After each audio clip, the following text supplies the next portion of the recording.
Ay cemaat, bu saat burada sizin evlatlarınızın talihi həll olunur. Axı niyə xeyrinizi başa düşmürsünüz? 2-3 il bir göz qırpımında gəlib keçəcək, uşaqlarınız savadlanacaq, qayıdandan sonra gəlib öz qardaşlarını, bacılarını da oxudacaq.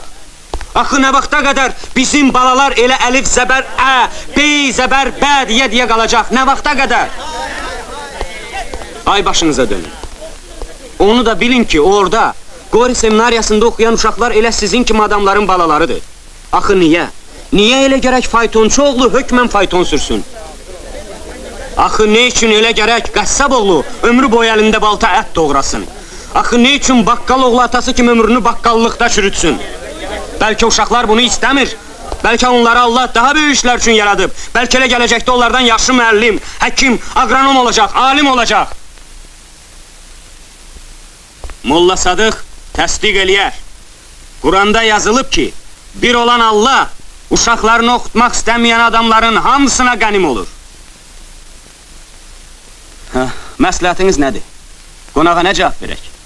Hələ onu deyin, görək cənab müəllim. Qori seminariyasında oxuyan müsəlman uşaqlarına şəriət dərsi keçiləcək.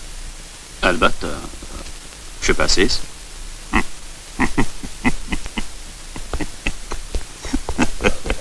Boş sözlərdir. Ağcabbar əmi, bəlkəm sən icazə verəsən oğlun getsin oxumağa? Ne diyeyim valla, eğer razı olsam Allah ne sözüm var? Melun, sen murdar adamsan. İndi de istiyorsan bizim uşaqları yolundan astırasan. Red olun buradan yoksa... Melun, hardan getirdin sen? Bu saat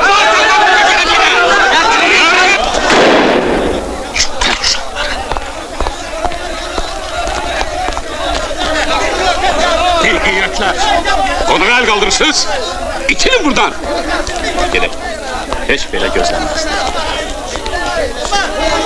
Molla Sadı, sen kimsen ki burada ağalık eləyirsən?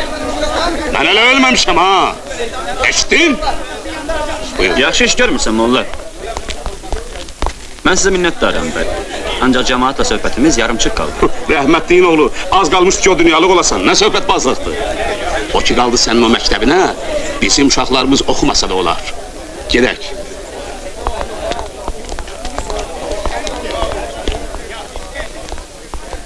Yaxşı, baxarıq kim burada ağalıq eləyəcək.